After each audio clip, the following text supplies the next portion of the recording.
បងអញ្ញាតសុំជួយណែនាំខ្លួនតិចបានទេបងឈ្មោះអីមានតួនាទីអីនៅក្នុងស្ថាប័នរបស់បងចាជំរាបសួរហើយក៏ជំរាបសួរប្រជាជនខ្មែរទាំងអស់និងអតិថិជនទាំងអស់ដែរនាងខ្ញុំឈ្មោះម៉ូលីណាមានតួនាទីជាជំនួយការលោកអគ្គនាយកបងអាចជួយណែនាំពាក្យឲ្យខ្លីមួយពី UPG Pi តិចបានទេបងជាពាក្យខ្លីមួយចា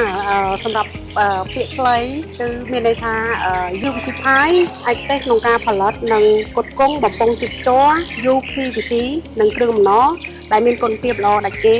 ហើយក៏ជាក្រុមហ៊ុនដំបូងគេនៅកម្ពុជាដែលទទួលបានវិញ្ញាបនបត្របញ្ជាក់ ISO 9001:2015អូខេបងអរគុណបងបច្ចុប្បន្នក្រុមហ៊ុនរបស់បងបាននិយាយពីការផ្ដល់ឱកាសឲ្យប្រជាជនកម្ពុជាយើងប្រហែលជាប្រមាណអ្នកដែរបងសរុបទាំងអស់ជាង100នាក់ចាដែល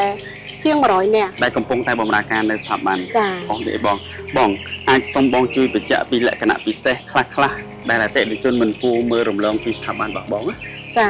អញ្ចឹងសម្រាប់អតិថិជនទាំងអស់ដែលគាត់មិនគួរមើលរំលងគឺខ្ញុំលើក5ចំណុចអូខេបងទី1 UPG Pi គឺជាក្រុមហ៊ុនដំបូងគេនៅកម្ពុជាដែលទទួលវិញ្ញាបនបត្រ ISO 9001:2015សម្រាប់ការផលិតបំពង់ទីភ្ជាប់ UPVC និងគ្រឿងបំណទី2ផលិតផលសញ្ញាអន្ត្រីដែលមានគុណភាពល្អដាច់គេបើប្រៀបធៀបនឹងផលិតផលផ្សេងទាំងក្នុងស្រុកនិងផលិតផលនាំចូលផលិតផលសញ្ញាអន្ត្រីត្រូវបានជ្រើសរើសប្រើប្រាស់យ៉ាងទូលំទូលាយក្នុងវិស័យសំណង់ប្រព័ន្ធលូបង្ហូរកសិកម្មអគ្គិសនីប្រព័ន្ធទឹកស្អាតទូរគមនាគមន៍ហ្គាសនិងអូស្មန်ចំណុចទី3 UPG Pipe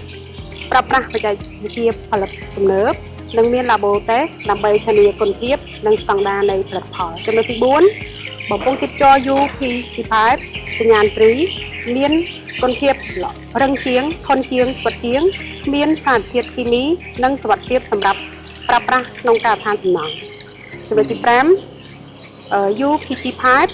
មានការបដិញ្ញាចិត្តក្នុងការផ្ដល់សេវាកម្មដ៏ល្អបំផុតដោយផ្ដោតលើការផ្ដល់ផលិតផលដែលមានគុណភាពល្អដាច់គេនិងសេវាកម្មអតិថិជនល្អបំផុតបាទអរគុណច្រើនបង